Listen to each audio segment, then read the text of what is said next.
जय हिंद साथियों, नमस्कार। मैं हूं पवन कुमार शर्मा। स्वागत करता हूं आप सभी का आपके अपने YouTube चैनल तनीषा क्लासेस के ऊपर। दोस्तों, हम लोग बात कर रहे थे राजस्थान की लोक कलाएं, और लोक कलाओं के अंदर हम लोगों ने कितनी लोक कलाएं, कम से कम 6 से 7 लोक कलाएं हम लोग पढ़ चुके हैं दोस्तों। अब बात कर रहे थे हम लोग फड़ दोस्तों। फड़ लोक कला के बारे में हम लोग चर्चा कर रहे थे। फड़ की बेसिक बातें हम लोगों ने पढ़ ली थी, कौन इसके प्रमुख कलाकार थे और किन किन को पद्मश्री अवार्ड से, राष्ट्रपति अवार्ड से सम्मानित किया गया था। दोस्तों, फड़ चित्रण की सबसे छोटी यानी कम उम्र की कलाकार कौन थी? अनुष्का जोशी थी दोस्तों। अब जो है कि हम लोग बात करने वाले हैं प्रमुख लोक देवताओं की फड़ें कौन कौन सी है, उनके ऊपर हम लोग चर्चा करने वाले हैं। पहले बात करते हैं, सबसे पहली जो फड़ है दोस्तों वह है देव नारायण जी की फड़ दोस्तों। किसकी? भगवान श्री देव नारायण जी की फड़ है। देव नारायण जी की फड़ दोस्तों। देव नारायण जी की फड़ के ऊपर हम लोग चर्चा करने वाले हैं दोस्तों। यह राजस्थान की सबसे प्राचीन फड़ है। राजस्थान की सबसे प्राचीन फड़ कौन सी है? देव नारायण जी की फड़ है। सबसे लंबी फड़ है दोस्तों। कितनी है? सबसे लंबी कितनी लंबी है दोस्तों? तो 30x5 दोस्तों। 30x5 फीट लंबी है दोस्तों। और इसकी चौड़ाई और लंबाई दोस्तों कितनी ये है? इसकी जो आप सबसे छोटी भी यही है, सबसे लंबी भी यही है और सबसे छोटी भी है। सब कितनी छोटी है? 2x2 दोस्तों। 2x2 फीट यानी कि 2 फीट लंबाई है, 2 फीट चौड़ाई है इसकी।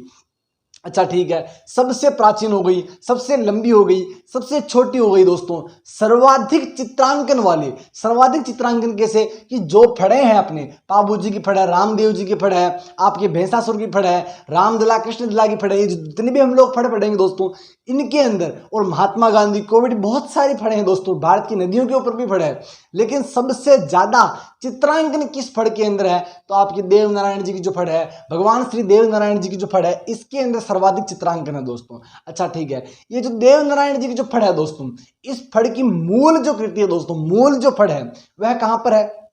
वह है आपके जर्मनी के अंदर दोस्तों। जर्मनी का एक संग्रहालय है, उस संग्रहालय के अंदर भगवान श्री देव नारायण जी की फड़ वहां पर सुरक्षित रखी हुई है। अच्छा ठीक है, यह एकमात्र फड़ है दोस्तों। हालांकि दूसरी भी फड़ है, उस पर भी आपके डाक टिकट जारी हुआ है, लेकिन एकमात्र है, उसके साथ में आपके नृत्य भी है, लेकिन केवल एकमात्र फड़ है आपकी देव नारायण जी की। इस फड़, देव नारायण जी की फड़ के ऊपर 5 रुपए का डाक टिकट जारी हुआ। और कब हुआ था वो दोस्तों? 2 सितंबर 1992 ईस्वी को दोस्तों इस फड़ के ऊपर 5 रुपए का डाक टिकट जारी हुआ। भारत सरकार ने 5 रुपए का डाक टिकट इसके ऊपर जारी किया था दोस्तों। और इस फड़ के साथ में देव नारायण की जो फड़ होती है, इस फड़ के अंदर क्या कोई वाद्य यंत्र भी साथ में बजाया जाता है दोस्तों? हाँ, इस फड़ के साथ में आपका कौन सा जंतर वाद्य यंत्र दोस्तों? जंतर वाद्य यंत्र का प्रयोग इस फड़ के साथ में किया जाता है दोस्तों। जंतर वाद्य एक एग्जाम के अंदर प्रश्न आया था दोस्तों, और मैंने अपनी कम्युनिटी पोस्ट के अंदर भी यह प्रश्न डाला, आप यूट्यूब पे जाकर के देख सकते हो। उसके अंदर मेरी जो कम्युनिटी पोस्ट उसके अंदर डाल रखा है मैंने कि एक ऐसा कौन सी फड़ है जिसके अंदर आपके रावण हत्या वाद्य यंत्र का प्रयोग नहीं किया जाता है? वह परीक्षा में भी प्रश्न आया हुआ है, और वह कौन सा दोस्तों? आपके देव नारायण की जो फड़ है, उस फड़ के अंदर जंतर वाद्य का प्रयोग किया जाता है। बाकी पाबू जी की फड़ और रामदेव जी की फड़, इसके 2 ऑप्शन और भी है दोस्तों उसके अंदर। तो अब बात करते हैं दोस्तों, ये तो हमने बात करी है, अब इसको थोड़ा लिख के समझ लेते हैं दोस्तों। देव नारायण जी की फड़ दोस्तों सबसे प्राचीन फड़ है। क्या है? सबसे प्राचीन फड़, सबसे प्राचीन फड़, सबसे प्राचीन फड़ कौन सी है? देव नारायण जी की फड़ है। अच्छा ठीक है, और क्या बात है? सर्वाधिक चित्रांकन इसके ऊपर है दोस्तों। क्या है? सर्वाधिक चित्रांकन। सर्वाधिक चित्रांकन मतलब इसके ऊपर सर्वाधिक चित्र अंकित किए हुए हैं, सर्वाधिक चित्रांकन वाली फड़ है। इस फड़ की सबसे लंबी फड़ है दोस्तों। और क्या है? सबसे लंबी फड़ है, सबसे लंबी फड़ है। और क्या इसकी बात है? सबसे लंबी फड़ भी हो गई है। सबसे छोटी फड़ भी यही है। परीक्षा में प्रश्न आ सकता है, निम्नलिखित में से सबसे छोटी फड़ कौन सी है? ऑप्शन में दे देगा आपके रामदेव जी की फड़, और जो है कि आपके पाबू जी की फड़, रामदला की फड़ और देव नारायण जी की फड़। तो सबसे छोटी फड़ हो गई, सबसे लंबी फड़ हो गई, सर्वाधिक चित्रांकन इसके अंदर है, और जो है कि आपके सर्वाधिक चित्रांकन, सबसे प्राचीन फड़ भी यही है दोस्तों। अब बात करते हैं हम लोग कि इस फड़ के अंदर और क्या जानने वाली बातें हैं दोस्तों। तो आपके हमने और बात करी थी कि इस फड़ की, देव नारायण की जो मूल फड़ कहाँ पर है, मूल फड़ कहाँ पर सुरक्षित है? तो मूल फड़ आपके दोस्तों, मूल फड़ कहाँ पर है? जर्मनी के एक संग्रहालय के अंदर, जर्मनी के एक संग्रहालय में इसकी मूल फड़ है दोस्तों। देवनारायण भगवान की मूल फड़ कहाँ पर है? जर्मनी के संग्रहालय में है दोस्तों। इस फड़ के ऊपर कब डाक टिकट जारी हुआ? तो 2 सितंबर 1992 ईस्वी को, 1992 ईस्वी में भारत सरकार ने 5 रुपये का, कितने रुपए का? 5 रुपये का डाक टिकट जारी किया। 5 रुपये का डाक टिकट जारी किया इसके ऊपर, कि इस फड़ को डाक टिकट क्यों जारी करते हैं? किसी भी, या तो महापुरुष हो गए या फिर कोई कुछ भी हो सकता है दोस्तों, महापुरुष हो सकता है, फड़ हो गई है, चाहे कुछ भी हो सकता है, उसके ऊपर डाक टिकट क्यों जारी किया जाता है? उसको और ज़्यादा लोगों के सामने लाने के लिए, उसको ज़्यादा प्रोत्साहन देने के लिए, उसको बढ़ावा देने के लिए उसके ऊपर डाक टिकट जारी किया जा सकता है। इसको सिंपल वे में आप समझ सकते हैं। 2 सितंबर 1992 को भारत सरकार ने 5 रुपये का डाक टिकट इस फड़ के ऊपर जारी किया था दोस्तों। एक और बात है, इस फड़ का वाचन करते समय कौन सा वाद्य यंत्र का प्रयोग किया जाता है? तो जंतर वाद्य यंत्र का प्रयोग किया जाता है फड़ को पढ़ते समय दोस्तों। ठीक है, ये थी आपके देवनारायण जी की फड़ से संबंधित कुछ बातें दोस्तों। वापस बात कर लेते हैं देवनारायण जी की फड़। सबसे प्राचीन फड़ है दोस्तों, सर्वाधिक चित्रांकन इसके ऊपर होते हैं। सबसे लंबी फड़ भी यही है और सबसे छोटी फड़ भी यही है दोस्तों। मूल फड़ कहाँ पर है? जर्मनी के संग्रहालय में है। 2 सितंबर 1992 ईस्वी को 5 रुपये का डाक टिकट किसने जारी किया था? भारत सरकार ने। किसके ऊपर? देवनारायण जी की फड़ के ऊपर। एकमात्र ऐसी फड़ है, यह एकमात्र फड़ है जिसके ऊपर 2 सितंबर को डाक टिकट जारी हुआ था। फड़ का वाचन करते समय जंतर वाद्य यंत्र का प्रयोग किया जाता है दोस्तों। ये थी आपकी देवनारायण जी की फड़। नेक्स्ट हम लोग बात करने वाले हैं दोस्तों पाबू जी की फड़। नेक्स्ट जो बात करने वाले हैं, किसकी बात करेंगे? पाबू जी की फड़। पाबू जी दोस्तों आपके ऊँटों के रक्षक दोस्तों, ऊँटों के रक्षक देवता। पाबू जी की फड़ का वाचन दोस्तों कब किया जाता है? तो पाबू जी की फड़ का वाचन आपके ऊँट बीमार होने पर, या फिर जो है कि आपकी मन्नत पूर्ण होने पर दोस्तों। ऊँट बीमार होने पर या फिर है मन्नत पूर्ण होने पर पाबू जी की फड़ का वाचन किया जाता है दोस्तों। पाबू जी की फड़ दोस्तों, पाबू जी की फड़ राजस्थान की सर्वाधिक लोकप्रिय फड़ है दोस्तों। क्या है? राजस्थान की सबसे ज्यादा लोकप्रिय फड़ है। कौन सी? पाबू जी की फड़ सर्वाधिक लोकप्रिय फड़ कौन सी है? पाबू जी की फड़ है दोस्तों, सर्वाधिक लोकप्रिय भी। और क्या इससे संबंधित बात है? पाबू जी की फड़ दोस्तों कब इसका वाचन किया जाता है? तो ऊँट बीमार होने पर। अगर ऊँट बीमार हो गए हैं तो आप पाबू जी की फड़ का वाचन करवा दो, ऊँट आपके ठीक हो जाएंगे। अच्छा ठीक है, और क्या बात इससे संबंधित है? तो इसका वाचन कौन करते हैं? सर्वाधिक लोकप्रिय हो गई। कब इसका वाचन कब करवाया जाता है? तो ऊँट बीमार होने पर और मन्नत पूर्ण होने पर। मन्नत पूर्ण होने व ऊँट बीमार होने पर।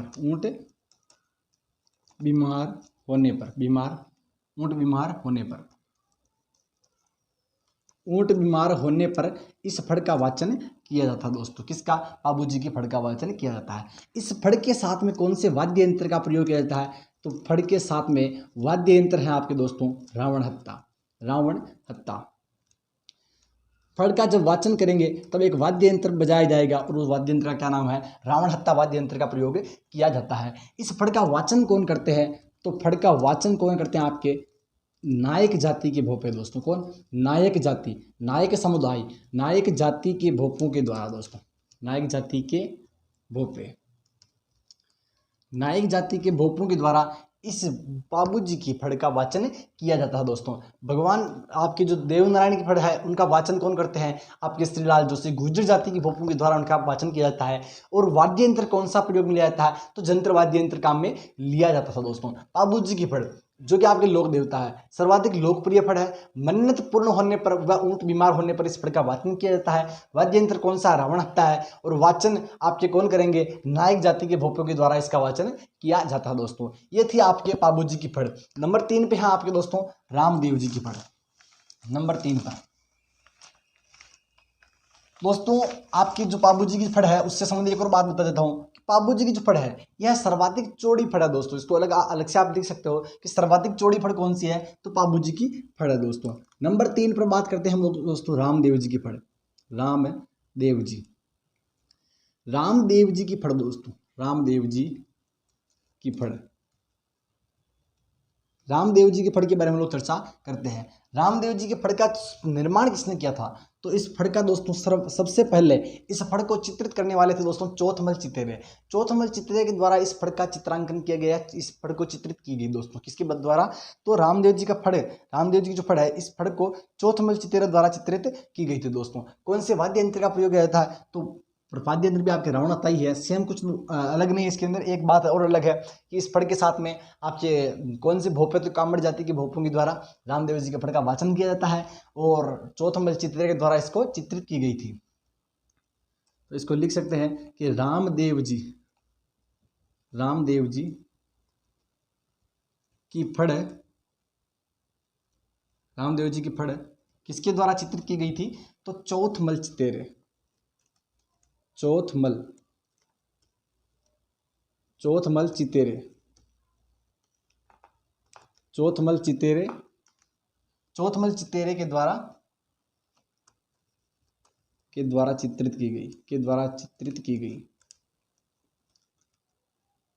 चौथमल चित्तेरे के द्वारा चित्रित की गई। मैंने पहले ही बता दिया है इसके अंदर चित्रित क्या किया जाता है, तो किसी भी महापुरुष, देवी देवता, महापुरुष या ऐतिहासिक घटनाओं को आप चित्रों के साथ में उसको अंकित करते हैं, वही क्या कहलाती है, आपके फड़ कहलाती है। तो रामदेव जी की जीवनी के बारे में, इनके बारे में क्या ऐतिहासिक घटनाएं रही है, उन सबको चित्रित किया जाता है इस फड़ के ऊपर दोस्तों। रामदेव जी की फड़ क्या है, रामदेव जी की फड़ चौथमल चित्तेरे के द्वारा चित्रित की गई थी। इसके साथ में वाद्य यंत्र कौन सा है, तो वाद्य यंत्र है दोस्तों आपके रावण हत्ता। कौन सा वाद्य यंत्र है, तो रावण हत्ता वाद्य यंत्र का प्रयोग किया जाता है फड़ के वाचन के समय दोस्तों। और फड़ का वाचन कौन करता है, तो फड़ का वाचन करते हैं आपके दोस्तों कामड़ जाति के भोपों द्वारा। कामड़ जाति के जो भोपे हैं, कामड़ जाति के भोपों द्वारा, कामड़ जाति के भोपों के द्वारा इस फड़ का वाचन किया जाता है। वापस से बात कर लेते हैं एक बार रामदेव जी की फड़। रामदेव जी की फड़ चौथमल चित्तेरे के द्वारा चित्रित की गई थी। वाद्य यंत्र कौन सा, जब फड़ का वाचन करते थे तो वाद्य यंत्र बजाया जाता है, वो वाद्य यंत्र कौन सा है, आपके रावण हत्ता वाद्य यंत्र है। वाचन कौन करते थे, कामड़ जाति के भोपों के द्वारा इस फड़ का वाचन किया जाता है दोस्तों। अब बात करने वाले हम नंबर 4 पे जो है रामदल्ला या कृष्णदल्ला की फड़ दोस्तों। रामदल्ला या कृष्णदल्ला की फड़ के अंदर क्या है, भगवान श्री राम व कृष्ण, भगवान श्री कृष्ण के बारे में इस फड़ के अंदर बताया जाएगा। उनकी जीवनी के ऊपर आधारित यह फड़ है। इस फड़ को सबसे पहले चित्रित किसने किया था, तो चित्रित करने वाले थे दोस्तों धूल जी, आपके क्या नाम से, धूल जी नाम जो व्यक्ति थे, धूल जी चित्तेरे, इनके द्वारा चित्रित किया गया था दोस्तों। अच्छा ठीक है, वाचन कौन करता है इसका, तो वाचन करते दोस्तों भाट जाति के लोगों द्वारा, इसके भाट जाति जो भोपे होते हैं उनके द्वारा इसका वाचन किया जाता है दोस्तों। यह क्या इसके साथ में कोई वाद्य यंत्र भी बजाया जाता है, नहीं दोस्तों, इसके साथ में कोई सा भी वाद्य यंत्र नहीं बजाया जाता है। अच्छा ठीक है, और क्या इससे संबंधित बात है दोस्तों, जो आपके रामदला कृष्णदला की जो फड़ है, इस फड़ का वाचन हीन में होता है दोस्तों। किस में होता है, हीन में होता है। और ब्लैक एंड व्हाइट फड़ है दोस्तों। कौन सी फड़ है, ब्लैक एंड व्हाइट फड़ है दोस्तों। बात करते हैं नंबर 4 पर है रामदला कृष्णदला की फड़ दोस्तों। रामदला कृष्णदला की फड़, रामदला कृष्णदला, रामदला कृष्णदला की फड़। बात करते हैं रामदला कृष्णदला की फड़ के बारे में दोस्तों। रामदला कृष्णदला, इसके अंदर होता क्या है, भगवान श्री राम दोस्तों, श्री राम व भगवान कृष्ण, भगवान श्री राम व कृष्ण की जीवनी पर आधारित, भगवान श्री राम व श्री कृष्ण की जीवनी पर आधारित। पहली बात तो ये हो गई, किसके ऊपर आधारित है, तो भगवान श्री राम व भगवान श्री कृष्ण की जीवनी पर आधारित यह फड़ है दोस्तों। इस फड़ को चित्रित किसने किया था, तो धूल जी चित्तेरे द्वारा दोस्तों। किसने, धूल जी चित्तेरे, धूल जी चित्तेरे के द्वारा इस फड़ को चित्रित किया गया था दोस्तों। धूल जी चित्तेरे के द्वारा इस फड़ को चित्रित किया गया था। धूल जी चित्तेरे के द्वारा इसे चित्रित किया गया,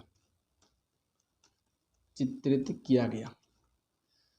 धूल जी चित्रे के द्वारा इसे चित्रित किया गया था दोस्तों। ठीक है, नंबर 3 पे है, इस फड़ का जो वाचन होता है, वाचन कौन करते हैं? तो भाट जाति के भोपों द्वारा, भाट जाति के भोपों द्वारा, भाट जाति के जो भोपे हैं उन भोपों के द्वारा इस फड़ का क्या किया जाता है? वाचन किया जाता है। भाट जाति के भोपों द्वारा वाचन, भाट जाति के भोपों द्वारा इस फड़ का वाचन किया जाता है दोस्तों। ठीक बात है। और क्या इससे संबंधित बात है? इस फड़ का जब वाचन होगा, उस समय वाद्य यंत्र का प्रयोग नहीं, क्या है? वाद्य यंत्र का प्रयोग नहीं होता है। वाद्य यंत्र का प्रयोग नहीं होता है।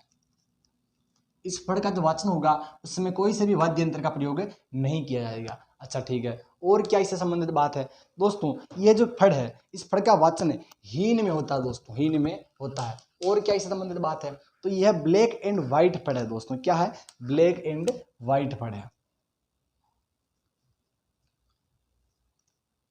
ब्लैक एंड व्हाइट फड़ है दोस्तों, ब्लैक एंड व्हाइट फड़ है दोस्तों। ये थी आपके कौन सी? रामदला कृष्णदला की फड़ से संबंधित कुछ बेसिक बातें दोस्तों। ठीक है, अब जो है और क्या इससे संबंधित बात है? इससे संबंधित बातें इतनी थी दोस्तों। एक और बात है, नई एक जो फड़ है दोस्तों, वो है भैंसासुर की फड़। उसके बाद में आपकी जो फड़ से संबंधित बात है वो सारी समाप्त हो जाएगी दोस्तों। कौन सी फड़ है? भैंसासुर से संबंधित फड़ है। एक बार इससे पहले इनकी बातें कर लेते हैं। भगवान श्री राम व श्री कृष्ण की जीवनी पर आधारित यह फड़ है। कौन सी? रामदला और कृष्णदला की फड़ है दोस्तों। इसका वाचन कौन करते हैं? तो भाट जाति के भोपों द्वारा इसका वाचन किया जाता है। इसको चित्रित किसने किया था सर्वप्रथम? तो चित्रित करने वाले थे आपके धूल जी चितेरे के द्वारा इसका चित्रित किया गया था। इस फड़ का वाचन करते समय कोई सा भी वाद्य यंत्र का प्रयोग नहीं किया जाता है दोस्तों। और यह ब्लैक एंड व्हाइट फड़ है दोस्तों। अब बात करते हैं नंबर 5 पे जो फड़ है वह है दोस्तों भैंसासुर की फड़। भैंसासुर की जो फड़ है दोस्तों, इसको यह एकमात्र ऐसी फड़ है जिसका वाचन नहीं किया जाता है। यह फड़ जो है इसका वाचन नहीं करके बावरी समुदाय के जो लोग हैं वह इस फड़ के दर्शन करते हैं खाली दोस्तों। क्या करते हैं? दर्शन करते हैं। कौन सी फड़ है? भैंसासुर की फड़ दोस्तों। भैंसासुर की फड़ दोस्तों। मैं इस भैंसासुर की जो कहानी है वो नहीं बताना चाहता हूँ, क्योंकि कोई भी आपका जो फोकट का टाइम है वो टाइम में आपका बिल्कुल भी वेस्ट नहीं करना चाहता हूँ। क्योंकि आज मैं आपको जो बातें बताऊंगा वो आपको बहुत अच्छी लगेगी, प्यारी लगेगी, और उस बातें बताने से आपको ऐसा लगेगा कि मेरा पढ़ाने का तरीका बहुत बेस्ट है। लेकिन उन बातें जब एग्जाम में प्रश्न आएगा, मेरे पढ़ाने से अगर एग्जाम में प्रश्न आ रहा है तो आप समझ जाएंगे हाँ वह आपके लिए काम का है। और अगर प्रश्न नहीं आ रहा है और आपके साथ में चाहे कितनी भी बातें करूँ, चाहे अच्छी कहानियाँ, कॉमेडी वगैरह सब कुछ कर सकता हूँ दोस्तों, लेकिन उसके करने का कोई सेंस नहीं है। अगर एग्जाम के अंदर प्रश्न नहीं आया तो वहाँ पर मेरी काबिलियत आपके सामने साबित होगी कि हाँ पढ़ाने के बाद जो प्रश्न आया है या नहीं आया है। यहाँ पर फोकट की बातें करने से अच्छा है कि मैं आपको 2 बातें ज़्यादा बताऊँ दोस्तों। तो भैंसासुर की फड़ दोस्तों, भैंसासुर की फड़ से संबंधित 2 ही बातें ध्यान रखनी है आपको कि यह एकमात्र फड़ है जिसका वाचन नहीं होता है, और इसका हाड़ौती क्षेत्र में आपके जो बावरी समुदाय है, बावरी समुदाय के लोग इस फड़ के केवल दर्शन करते हैं दोस्तों। 2 ही बातें इससे संबंधित ध्यान में रखनी है। कौन कौन सी? एक तो इस फड़ का वाचन नहीं होता, इस फड़ का वाचन नहीं होता दोस्तों। फड़ का वाचन नहीं होता, वाचन नहीं होता, इस फड़ का वाचन नहीं होता दोस्तों। और दूसरी बात क्या है? हाड़ौती समुदाय में दोस्तों, हाड़ौती क्षेत्र में, हाड़ौती जो क्षेत्र है दोस्तों, हाड़ौती क्षेत्र के अंदर एक समुदाय है और उस समुदाय का नाम क्या है? बावरी समुदाय दोस्तों। हाड़ौती क्षेत्र में बावरी समुदाय के लोगों द्वारा दोस्तों, किसके द्वारा? हाड़ौती क्षेत्र में बावरी समुदाय, बावरी समुदाय, हाड़ौती क्षेत्र में बावरी है दोस्तों, बा है, ख्याल रखिए बावरी, थोड़ा पेन ठीक से नहीं चल रहा था। तो बावरी समुदाय, बावरी समुदाय, हाड़ौती क्षेत्र में बावरी समुदाय के, हाड़ौती क्षेत्र में बावरी समुदाय के लोग इस फड़ के केवल दर्शन करते हैं दोस्तों। क्या करते हैं? कि लोग इस फड़ के इस पढ़ के केवल दर्शन करते हैं, केवल दर्शन करते हैं दोस्तों, दर्शन करते हैं, दर्शन करते हैं। ठीक है दोस्तों, ये थी आपकी फड़ से संबंधित कुछ महत्वपूर्ण बातें। महिषासुर की फड़, इस फड़ का वाचन नहीं होता है, मतलब इसका फड़ का वाचन नहीं किया जाता। जैसे दूसरे फड़ के जो वाचन कहता है वैसे इसका वाचन नहीं किया जाएगा। इस फड़ से केवल, इस फड़ के केवल क्या कहते हैं दोस्तों, दर्शन करते हैं। और दर्शन कौन करता है, तो बावरी समुदाय के लोग इस फड़ के केवल दर्शन करते हैं दोस्तों। और कहाँ का बावरी समुदाय कहाँ पर निवास करता है, तो ये निवास करता है दोस्तों आपके हाड़ौती क्षेत्र के अंदर। ये थी आपके दोस्तों आपकी कुछ फड़ों से संबंधित बातें हैं। अब जो नेक्स्ट 2 कलाएं रह रही हैं, एक तो आपके सांझी रह रही है और एक मांडना रह रही है दोस्तों, बात करेंगे नेक्स्ट क्लास में। तब तक के लिए धन्यवाद। जय हिंद, जय भारत।